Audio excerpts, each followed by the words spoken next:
जय श्री राम और नमस्कार दोस्तों, हमारे चैनल के अंदर आपका स्वागत है। दोस्तों, हम आज आपको बताने वाले हैं पितृपक्ष के बारे में, क्योंकि दोस्तों पितृपक्ष बहुत ही खास हिंदू धर्म को मानने वाले व्यक्ति के जीवन के अंदर रहते हैं और पितरों के लिए निर्धारित पितृपक्ष का प्रारंभ दोस्तों इस वर्ष आज से शुरू हो गया है और जो 17 सितंबर गुरुवार तक चलेगा। पितृपक्ष में पितरों की प्रसन्नता के लिए श्राद्ध कर्म किया जाता है, जिसमें तर्पण महत्वपूर्ण होता है।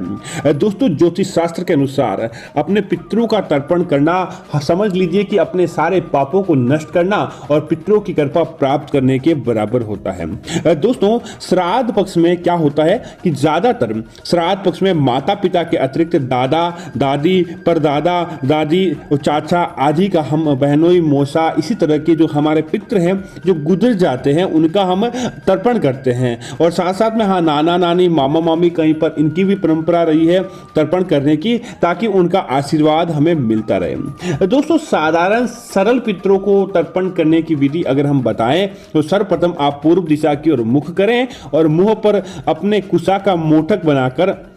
चावल से देव तर्पण करना चाहिए। देव तर्पण के समय यज्ञोपवीत सर्वसवार्थ अर्थात बाएं कंधे पर तर्पण होता है और देव तर्पण के बाद उत्तर दिशा की ओर मुख करके कंठम भूतवा जनेऊ गले में माला की तरह करके कुश के साथ जल में जो डालकर ऋषि मनुष्य तर्पण करना चाहिए। और अंत में दोस्तों आपको कंधे पर जनेऊ रख के दक्षिण दिशा की ओर मुख करके अपना बायां पैर मोड़कर कुश मोटक के साथ जल में काला तिल डालकर आपको तर्पण करना चाहिए। दोस्तों, लेकिन यह तो सामान्य है। अगर आप चाहते हैं कि, क्योंकि दोस्तों क्या होता है कि जिन पितरों को हम जानते हैं हमारे परदादा तक या उनके पिताजी तक, तो हम उनका तर्पण करते हैं और उनका आशीर्वाद प्राप्त करते हैं। लेकिन दोस्तों, आपका जन्म उतना ही नहीं हुआ, आपका जन्म बहुत लंबे समय से आपकी पीढ़ियां चली आ रही है। क्या होता है कि कोई देवता गति के अंदर जाता है, कोई राक्षस गति के अंदर जाता है। हमारे पितृ जो अलग अलग गति के अंदर भटकते हैं, हम जिनका हमें पता होता है उनका तो हमें तर्पण कर देते हैं, लेकिन जिनका पता नहीं होता, क्या पता वह हमारे किसी कारण से कष्ट का भोगक बन जाए या फिर वह उनको प्रसन्न करने से हमारी किस्मत बन जाए। दोस्तों, कुछ कहा नहीं जा सकता, इसीलिए पितृपक्ष आता है पितरों की संतुष्टि के लिए, पितरों की कृपा प्राप्त करने के लिए, और जिनको हम याद नहीं करते उनको याद करके उनका आशीर्वाद प्राप्त करने के लिए। तो दोस्तों, आज का ये उपाय इसी निमित्त है। अगर आप चाहते हैं कि पितृपक्ष के अंदर आपको कृपा मिले और पितरों का आशीर्वाद प्राप्त हो, तो इस विधि से आपको तर्पण अर्थात कि सूर्य को जल देते हैं उस लोटे के अंदर ये चीजें डालकर आप तर्पण कीजिए। निश्चित तौर पर आपको मालूम ही नहीं होगा कौन से पितृ देवता को इससे फायदा प्राप्त होगा, लेकिन वह फायदा आपको प्राप्त होने वाला है। तो दोस्तों, क्या करें कि इन पितृपक्ष के दिनों के अंदर सुबह जल्दी आपको स्नान करने के बाद, निवृत्त होने के बाद आपको उठकर सबसे पहले यही काम करना चाहिए कि सूर्य भगवान को जल देना चाहिए। और जल के अंदर आप क्या करें कि दोस्तों, अगर आपके कोई पितृ जिन्हें आप नहीं जानते हैं और आप चाहते हैं कि उनको भी तर्पण का लाभ प्राप्त हो, तो कुछ छोटी सी मिठाई की चीज, मीठी चीज आपको उसके जल देने वाले लोटे के अंदर डालें। उसके साथ ही एक लाल पुष्प डालें और लाल पुष्प डालने के बाद आप क्या करें, सामान्य तौर पर पितरों को ऐसे ही आप तर्पण करते हुए जल दे भगवान सूर्य देव को बोले कि हमारे जो भी पितृ हैं वह पितृदेव सदा हमारे जीवन के ऊपर, हमारे घर की रक्षा करें और उनको अच्छे, जिनको मोक्ष की प्राप्ति किसी कारणवश नहीं हुई है तो उन्हें मोक्ष की प्राप्ति हो, ताकि उनकी दिव्यात्मा संतुष्ट हो। इस प्रकार बोलकर आपको तर्पण करना चाहिए। और दोस्तों, अगर आप चाहते हैं कि पितरों का सदैव आपके घर परिवार के अंदर आशीर्वाद बना रहे, पितरों की कृपा आपके जीवन के अंदर बनी रहे, काम कभी भी किसी प्रकार का कोई खलल ना पड़े, पितरों की कृपा आपके जीवन पर बनी रहे, तो दोस्तों सबको यही चाहता है कि उसको सब प्रकार का आशीर्वाद प्राप्त हो। तो दोस्तों, आप क्या करें कि सुबह स्नान आदि करने के बाद भगवान सूर्य देव को जल दें और जल सामान्य जल ही देना है आपको। इसके अंदर ना तो किसी प्रकार की कोई चीज डालनी है और ना ही इसमें किसी प्रकार का आपको कुछ अभिमंत्रित करना है। बस आपको भगवान सूर्य देव को इस पितृपक्ष के दिन जल देना है, इन दिनों के अंदर, और बोलना है कि हमारे जो भी पितृ है जिनको हम नहीं जानते, लेकिन हे दिव्य प्रभु आप हमारे ऊपर सदैव कृपा बनाए रखें और आपको जो तर्पण दिया जा रहा है वो आप हमारे पितरों के निमित्त समझे और हमारे जो भी पितर है उनकी दिव्य आत्मा को संतुष्टि दे। ऐसा कहने के बाद आप क्या करें कि वह जल भगवान सूर्य देव को चढ़ाएं और जो जमीन पर जो जल गिरा है उसकी बूंदे लेकर अपने सर पर डालें और अपने परिवार के सदस्यों के ऊपर डालें। निश्चित तौर पर आपके पितर आपसे बहुत जल्द प्रसन्न होंगे और आपके जीवन के अंदर कभी भी पितृ दोष नहीं लगता है, पितरों की सदैव कृपा बनी रहती है। दोस्तों ऐसा कौन है जो नहीं चाहता कि उसके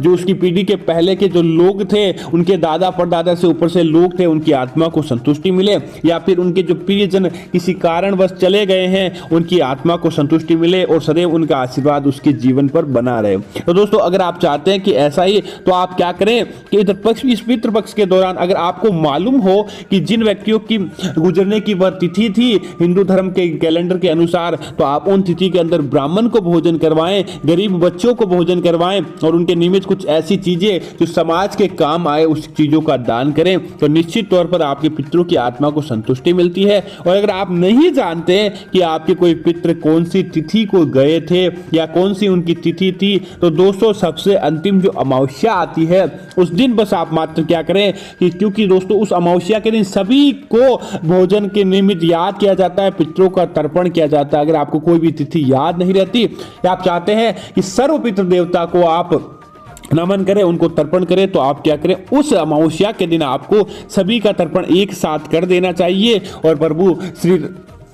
आप सूर्यदेव से प्रार्थना करें कि आपके जीवन के अंदर जो भी कष्ट है वह चले जाएं और साथ ही साथ सभी पितरों को आप भोग लगाएं। तो निश्चित तौर पर अगर कोई कौवा आपके घर के अंदर आकर बैठ जाता है और कौवा आपके घर के अंदर आकर भोजन कर लेता है, तो समझ लीजिए कि आपके पितृ देवता की कृपा आपके जीवन के ऊपर बनी हुई है और आपके जीवन के अंदर कभी भी किसी प्रकार का कोई कष्ट देखने को नहीं मिलता। अब दोस्तों बात करते हैं कि सूर्यदेव को एक सामान्य उपाय है, पितृपक्ष के दौरान अगर आप इसे करते हैं तो आपको फायदा प्राप्त होता है और आपके जीवन के अंदर धन की कभी भी कोई कमी नहीं रहती है। तो दोस्तों क्या करें कि इस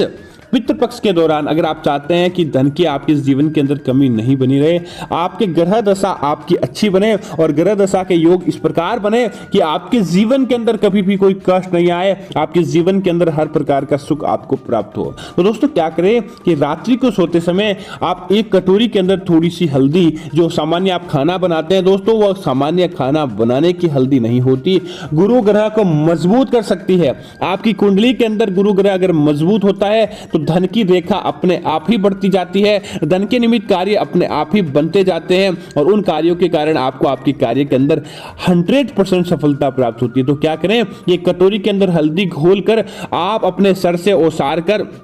रात्रि को सोते समय अपने सिरहाने रख दे। दोस्तों पितृपक्ष के दौरान इसका विशेष प्रभाव यह रहेगा कि सारे पितरों की कृपा आपके ऊपर बनी रहेगी। बस आपको इसको ओसारते समय आपको अपने सारे पितरों को याद करना और जिनको नहीं जानते, हे पितृदेव आप मेरे ऊपर कृपा करें, ऐसा बोलकर आपको उस कटोरी को रात्रि के लिए अपने सिरहाने ही रख देना है। सुबह जल्दी उठें, स्नान आदि कामों से निवृत्त हों और उसके बाद क्या करें कि उस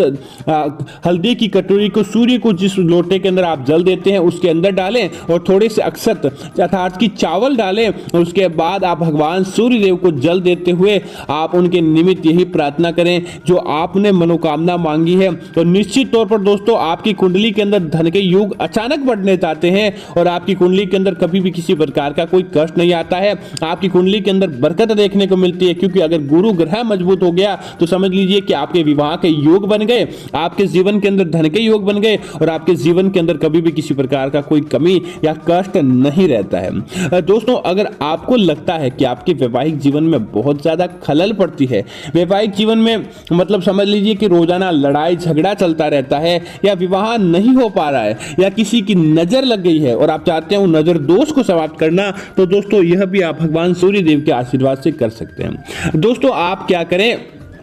कि भगवान सूर्यदेव को जो जल दें, उस जल देने वाले लोटे के अंदर आपको सबसे पहले अपने सर से या जिस व्यक्ति के ऊपर नजर लगी है या जो व्यक्ति ज्यादा चिड़चिड़ा रहता है उसकी चिड़चिड़ापन को कम करने के लिए 5 काली मिर्च के दाने लें और 5 काली मिर्च के दाने को उसके सर से ओसारते ओम सूर्याय नमः या ओम आदित्याय नमः इस मंत्र का आप जाप करें और जाप करने के बाद उन काली मिर्च के दानों को सर से 7 बार ओसारने के बाद उस भगवान सूर्यदेव को जो जल देते हैं उस लोटे के अंदर आपको डालकर भगवान सूर्य देव को जल दे और जल देते समय आप ओम सूर्याय नमः या ओम आदित्याय नमः या ओम भास्कराय नमः इनमें से किसी भी एक मंत्र का जाप करते हुए वह जल भगवान सूर्य देव को अर्पित करें और आपकी वो मनोकामना जो भी आप मांगना चाहते हैं वह मांगे। दोस्तों इसके बाद क्या करें, जो काली मिर्च के दाने जमीन पर गिर जाते हैं उन दानों को अपने पैरों से रोंद कर आगे बढ़ जाएं। दोस्तों आपकी बड़ी से बड़ी नजर उतर जाती है, पारिवारिक माहौल सामान्य रहता है और पारिवारिक रिश्तों के अंदर अपने आप ही मजबूती देखने को मिलती है। और यह उपाय जिन लोगों ने भी किया है